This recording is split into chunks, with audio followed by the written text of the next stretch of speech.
मैं आज आप लोगों के लिए एक दिल दहला देने वाली स्टोरी लेके आया हूँ। महाराष्ट्र के नांदेड़ गांव के निकट रायपुर इलाके में आज भी खून की प्यासी डायनों का बसेरा है।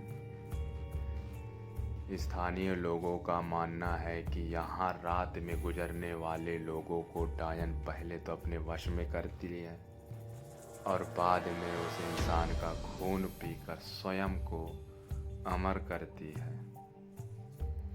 वहाँ माना जाता है कि यह इलाका डायनों का है। यहाँ पर इंसान का एकदम रहना खतरे से खाली नहीं है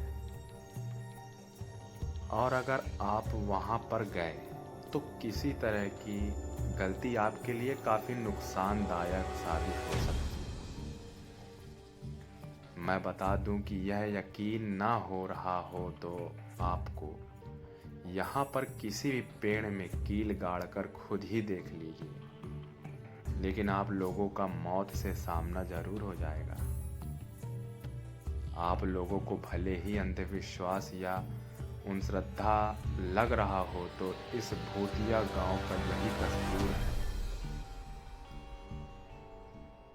इस भूतिया गांव को अभिशाप माना जाता है।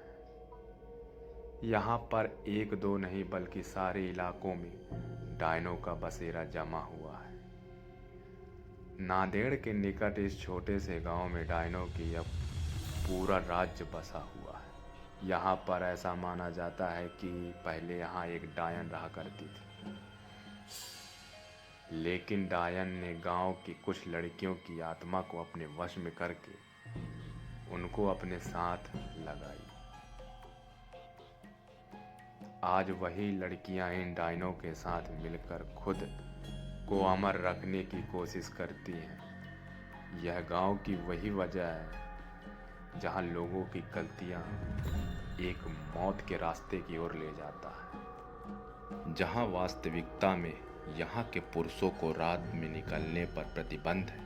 कब किस कौन सी जगह पर डायन उन्हें अपने वश में कर ले कोई नहीं जानता। कोई नहीं जानता कब किसे उस मौत के रास्ते में ले जाए, कोई नहीं जानता।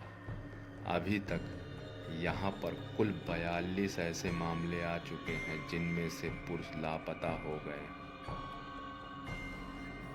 लेकिन उनका अभी तक कोई अता पता नहीं चला है। यही माना जाता है कि डायन उन पुरुषों को मार दिया गया होगा, लेकिन पंचवटी में पेड़ों को काटने पर प्रतिबंध लगाई गई है। यहाँ पेड़ों के ऊपर डायनों के रहने की बात बताई जाती है। एक बार एक पेड़ काटने पर गांव के एक मनुष्य की मौत हो गई थी। तब से ही ये माना जाता है कि डायन का पेड़ काटने पर ही उसकी मौत हुई है। यहाँ पर एक टूटी हुई हवेली के अंदर एक छोटी सी कोठरी है जिसमें कोई भी नहीं आता जाता है और माना जाता है कि इस अंधेरी कोठरी में जो भी गया आज तक वो वापस नहीं आया, कभी लौटा ही नहीं।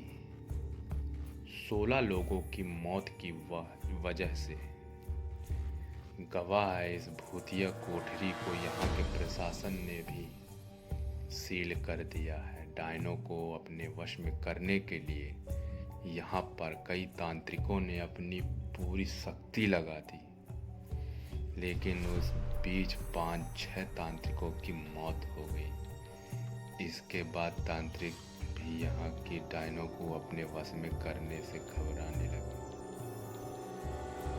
कहा जाता है कि गांव में हर अमावस्या और पूर्णिमा की रात को कोई बाहर नहीं आता और ना ही निकलता है। हालांकि यह काफ़ी पुरानी बात है। अब लोग अपने घरों को अच्छे से बंद करके घरों में रहते हैं। गांव के कुछ लोगों ने यह अनुभव किया है कि अक्सर रास्ते में चलते वक्त कहीं अजीबोगरीब आवाज़ें सुनाई देती हैं, लेकिन पीछे मुड़ने पर कोई नहीं होता। गांव के अर्जुन नाम के व्यक्ति ने तो अपनी बाइक पर एक डायन को लिफ्ट तक दी थी। काफी लंबा समय करना पड़ा उसे। यह देख रहा था कि पीछे कौन है, पर उसे कोई दिखाई नहीं दे रहा था। वो घबराया और बाइक रोक कर देखने लग गया।